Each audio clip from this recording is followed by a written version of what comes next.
Não seria legal ter uma fonte eterna de energia para alimentar nosso mundo? Essa máquina poderia ser chamada de perpetuum mobile, o que significa movimento constante em latim. Uma vez que você colocasse essa máquina em movimento, ela continuaria funcionando para sempre até que alguém ou alguma coisa a parasse. Parece ideal, mas por enquanto o movimento perpétuo é apenas uma hipótese. Isso não significa que, ao longo da história, as pessoas não tenham tentado construir um.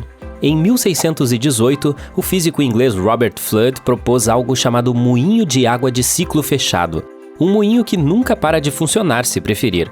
A ideia do inglês era simples. A água cairia de um reservatório em uma roda de moinho. A energia do moinho giratório seria então usada para devolver a água ao reservatório, e a água desceria novamente.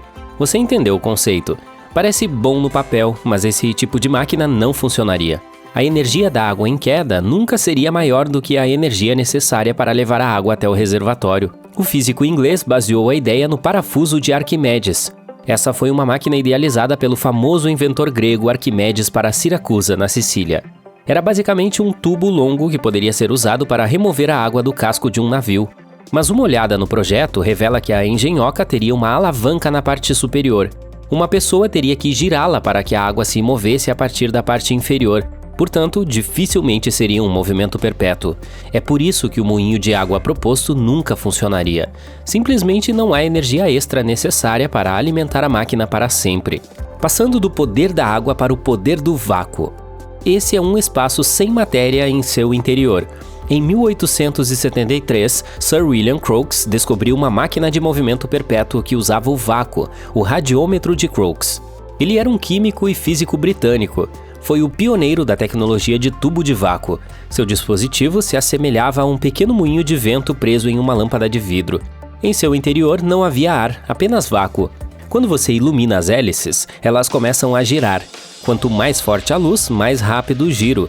Sob luz solar intensa, o moinho de luz pode girar a vários milhares de rotações por minuto. Crookes nunca teve a intenção de construir esse dispositivo. Inicialmente, ele queria medir o peso com precisão. O cientista usou o vácuo para minimizar qualquer interferência das correntes de ar e aconteceu uma coisa estranha. Toda vez que a luz do sol incidia diretamente sobre um instrumento de medição, as leituras mudavam. No início, o homem ficou intrigado. Crookes não sabia por que isso acontecia. Os cientistas levaram 6 anos para explicar o fenômeno e tinha a ver com a cor das hélices. Sabe quando seus pais te ensinaram a não usar uma camiseta preta em um dia quente de verão? Eles estavam certos. A cor preta atrai o calor, mas também bloqueia a luz do sol. Um lado das hélices era pintado de preto e o outro de prata. O lado mais escuro absorvia mais calor e criava impulso suficiente para que as hélices começassem a girar. É como se o lado preto estivesse tentando se afastar da luz do sol. Isso só acontece em um vácuo. Se houvesse ar em seu interior, as hélices não poderiam se mover devido ao atrito. E a quantidade de energia criada pela rotação é minúscula e não seria capaz de gerar eletricidade. O dispositivo simplesmente converte energia térmica em energia mecânica e precisa de luz para funcionar. A luz solar chega até nós gratuitamente, mas o sol não brilha 24 horas por dia. Portanto, o radiômetro de Crookes não é um verdadeiro dispositivo de movimento perpétuo. É mais um experimento científico interessante que você pode testar em casa. Um relógio na Nova Zelândia chegou muito mais perto de um verdadeiro perpetuum mobile. Ele fica no saguão do departamento de física de uma universidade em Dunedin. Arthur Beverley, um relojoeiro local, o construiu em 1864. O homem deu corda no dia em que fez o relógio e ele está funcionando desde então. Como é possível que um relógio mecânico esteja funcionando há mais de 1 século e meio? A resposta está dentro do dispositivo. Ele contém uma caixa hermética que se expande e se contrai conforme a temperatura externa muda. Esse movimento empurra um diafragma que levanta os pesos que dão corda no relógio. No entanto, esse relógio atmosférico não era 100% eficiente. O relógio não precisa de uma pessoa para dar corda, mas os técnicos precisam pará-lo para fazer reparos e limpeza. Ele já apresentou várias falhas mecânicas no passado. O design do dispositivo de medição de tempo significa que, se a temperatura do ar e a pressão atmosférica permanecerem constantes durante o dia, ele parará. Quando a temperatura durante o dia não mudar em pelo menos 3,3 graus Celsius, o relógio perderá a hora. É por isso que ele não é uma verdadeira máquina de movimento perpétuo. Mas seu mecanismo ainda funciona depois de todo esse tempo. Isso faz com que o Beverly Clock seja o mais próximo que alguém chegou de construir uma máquina de movimento perpétuo. Outra tentativa foi a campainha de Oxford Electric Bell. Não se trata de uma máquina como as outras tentativas da nossa lista, mas de uma pilha. Ela chegou à Universidade de Oxford, na Inglaterra, em 1840. Os pesquisadores acreditam que ela já tivesse 1 década e meia de idade naquela época. A pilha impulsiona uma bola de metal suspensa que oscila entre 2 pequenos sinos. Ela está tocando há quase 2 séculos, um feito impressionante para uma forma primitiva de bateria elétrica. Seu nome alternativo é pilha seca de Clarendon. Ela é feita de discos alternados de zinco, prata, enxofre e outros materiais. Quando os materiais são empilhados dessa forma, geram baixas correntes elétricas. Giuseppe Zamboni, um físico italiano, foi o primeiro a fazer essas pilhas secas no início do século XIX. O sobrenome do homem soa familiar para os fãs de hóquei.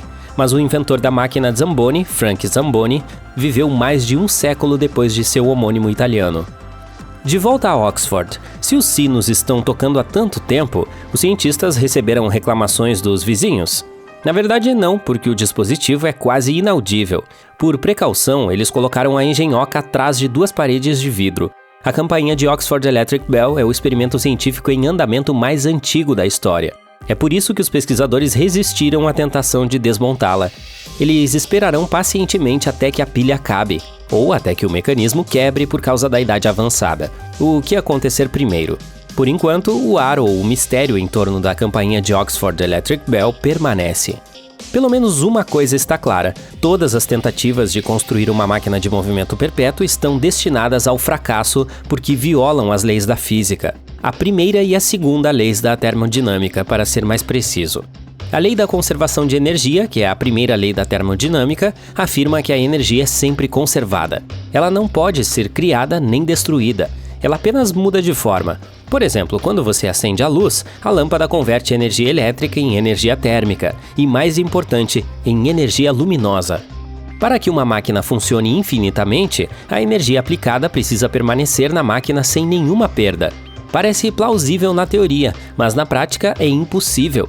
Se uma máquina tiver peças em atrito, haverá fricção, e o atrito gera calor. Um exemplo é quando você esfrega as palmas das mãos para se aquecer em um dia frio. Mas isso não é uma boa notícia para o movimento perpétuo. O calor é energia perdida, portanto a máquina nunca poderá operar com eficiência de 100% ou mais. Essa é a segunda lei da termodinâmica.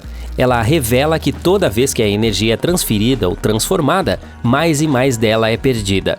É por isso que toda tentativa de construir uma máquina de movimento perpétuo está destinada ao fracasso desde o princípio. Em uma palavra, é impossível fazer um perpétuum mobile. O Escritório de Patentes e Marcas Registradas dos Estados Unidos sabe muito bem isso. É por isso que você precisa primeiro ter um protótipo funcional antes de solicitar a patente de uma máquina de movimento perpétuo. Em todas as gerações, houve um inventor que pensou ter enganado as leis da termodinâmica. E as pessoas no escritório de patentes simplesmente se cansaram de rejeitar seus projetos, um após o outro.